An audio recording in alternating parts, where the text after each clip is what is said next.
আমি পুতুলকে বিয়ে করতে চাই। ভালো থাকবে।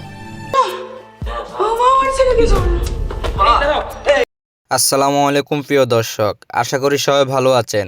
আজ আপনাদের মাঝে ইগল টিমের নতুন একটি নাটকের ড্রামা এক্সপ্লেন নিয়ে হাজির হয়েছি। তার আগে যেসব ভিউয়ার্স এই চ্যানেলটিতে নতুন তারা দয়া করে চ্যানেলটি সাবস্ক্রাইব করে নিন, যাতে পরবর্তী যে কোনো নতুন ভিডিও সবার আগে আপনার কাছে পৌঁছে যায়। পাশাপাশি এই ভিডিওর কমেন্ট বক্সে আপনার নাম এবং এই ভিডিওটি আপনি কোথায় থেকে দেখছেন তা অবশ্যই জানিয়ে দেবেন, তাহলে পরবর্তী ভিডিওতে আপনাদের নাম প্রকাশ করা হবে। আজ eagle premier station YouTube channel থেকে একটি নতুন নাটক আপলোড করা হয়েছে।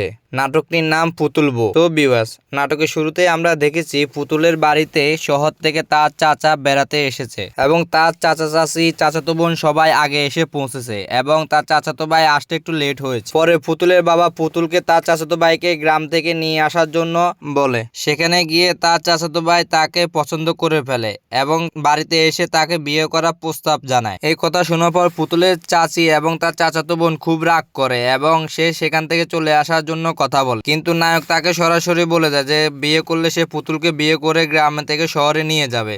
কিন্তু ছেলের মা সেটা মানে না। ছেলের মা ছেলেকে অনেক বুঝায় এবং বলে শহর থেকে অনেক সুন্দরী মেয়ে তাকে বিয়ে করাবে, কিন্তু ছেলে এক কথায় মানুষ, সে বলছে সে পুতুলকে বিয়ে করে শহরে নিয়ে যাবে। এদিকে ছেলের মা ছেলেকে নিয়ে শহরে চলে যেতে চাইলে ছেলে যেতে অস্বীকার করে। পরে ছেলের মা পুতুল এবং তার বাবাকে অনেক অপমান করে কথা বলে এবং অনেক নানা খারাপ কথা বলে। পরে পুতুল তাকে এই বাড়ি থেকে চলে যেতে বললে সেও এই বাড়ি থেকে চলে যায়। যার পথে ছেলের মন খারাপ দেখে ছেলের বাবা বলে যদি পুতুলকে সত্যি ভালোবেসে থাকে তাহলে তাকে যেন বিয়ে করে শহরে নিয়ে আসে এবং ছেলেও ঠিক সেই কথাই বলল। সে গ্রামের মধ্যে পুতুলকে বিয়ে করে নেয় এবং তারপর সে তাকে নিয়ে শহরে চলে যায়। তারপর আমরা দেখতে পাই যে ছেলে পুতুলকে বিয়ে করে শহরে নিয়ে যায় এবং সে শহরে সেখানে বাড়ির সামনে গেলে তাদেরকে এই অবস্থা দেখে তার মা মাথা ঘুরে পড়ে যায়।